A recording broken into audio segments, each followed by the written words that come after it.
Explore with প্রিয়াঙ্কায় আজকে আমি একটা নতুন রেসিপি নিয়ে এসেছি। সবাই দেখো, ব্রেড নিয়ে নিয়েছি, পেঁয়াজ নিয়েছি, স্যান্ডউইচ বানাবো। পেঁয়াজটাকে কুচি করে নিয়েছি এইভাবে। পেঁয়াজ রসুন বাটা নিয়ে নিয়েছি। পেঁয়াজটাকে তেলের মধ্যে একটু ভেজে নিচ্ছি। আজকে হঠাৎ করে এই রেসিপিটা বানানো, মানে সবাই হঠাৎ করে দাবি করলো যে স্যান্ডউইচ খাবে, তাই জন্যই হঠাৎ করেই ঠিক হয়েছে, কোনো তৈরি নেই। বাটা মশলাটা দিয়ে দিলাম, পেঁয়াজ আর রসুন বাটাটা ভালো করে কষিয়ে নিচ্ছি। বিকেলবেলা সবাই হঠাৎ করে বললো বলেই রেডি করছি, ওই জন্য সব কিছু আগের থেকে দেখাতে পারিনি, মুখে মুখে বলে দিচ্ছি, সবাই দেখে নিও। আর সবাই বাড়িতে এটা ট্রাই করো। সল্ট দিয়ে দিলাম, সবাই বাড়িতে এটা ট্রাই করো, খুব ভালো সুস্বাদু খেতে হয়েছে। খুব তাড়াতাড়ি এটা রেডি করা হয়ে যায়। চিকেনটাকে আমি একটু গরম জলে সেদ্ধ করে এরকমভাবে ঝুড়ি ঝুড়ি করে নিয়েছি। চিকেনের জলটাকেও রেখে দিয়েছি। এটা ভালো করে দেখো কষিয়ে নিচ্ছি। তেল বেরিয়ে যাচ্ছে, তেল বেরোনো অবধি একটু ওয়েট করে নেব। তেল বেরিয়ে গেলে চিকেনটা দিয়ে দেবো। চিকেনের জলটা দিয়ে দিলাম। এবার চিকেনটা দিয়ে দিয়েছি।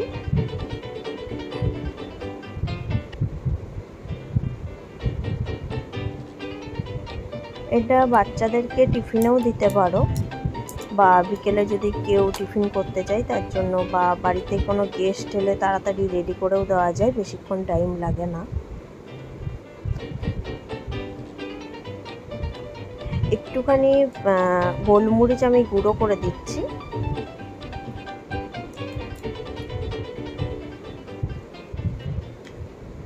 হালকা একটু ঝাল ঝাল ভাব লাগবে গোলমরিচটা দিলে।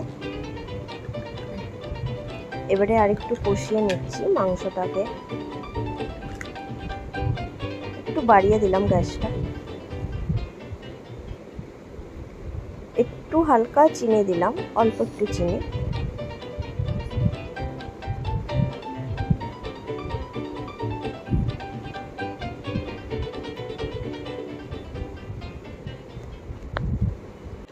জলটা পুরো শুকিয়ে যাবে।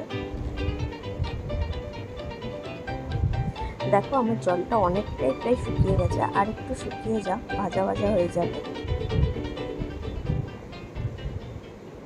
ঢাকা দেওয়ার দরকার নেই, নেড়ে নেড়ে করলেই হয়ে যাবে, বেশিক্ষণ টাইম লাগে না, কারণ আমরা তো চিকেনটা মোটামুটি সেদ্ধ করেই নিয়েছি, তো একটু আঁচটা বাড়িয়ে করলেও অসুবিধা নেই। দেখো হালকা ভাজা ভাজা হয়েছে।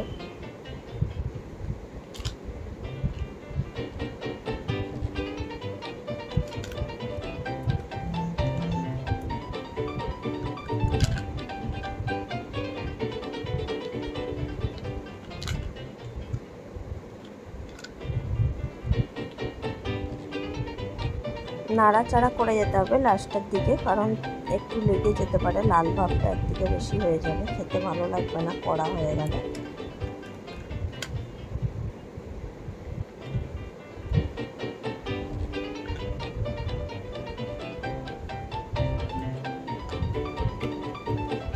সবাই এটা বাড়িতে কিন্তু ট্রাই করে আমাকে সবাই জানাবে। সবাই আমার চ্যানেলটাকে সাবস্ক্রাইব করে দিও, বেল আইকনটা অন করে দিও, যাতে নতুন নতুন ভিডিও পেতে সবাই তাড়াতাড়ি পেয়ে যাও আপলোড করার সাথে সাথে। মেয়োনিজ দিয়ে দিলাম, মেয়োনিজটাকে দিয়ে একটু নেড়ে নেব। মেয়োনিজটা তোমরা তোমাদের পরিমাণ মতো নেবে। আর ভিডিওটা ভালো লাগলে একটা লাইক করে দিও, যদি খারাপ লাগে তো ডিসলাইক করে দিও।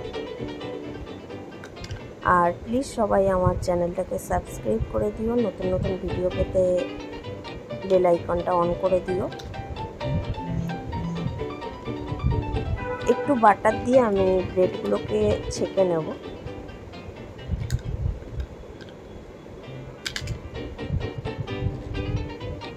একবারই বাটার দিয়েছি, আর কিন্তু বাটার দিচ্ছি না।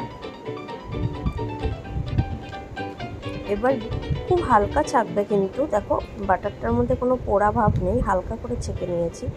এবার আমি চিকেনটাকে করে চিজ দিয়ে আরেকটা দিয়ে ঢাকা দিয়ে দিলাম। রেডি হয়ে গেছে, সম্পূর্ণভাবে রেডি হয়ে গেছে। তোমরা বাড়িতে এটা ট্রাই করো, কেমন লাগলো সবাই আমাকে জানিও। চলো টাটা।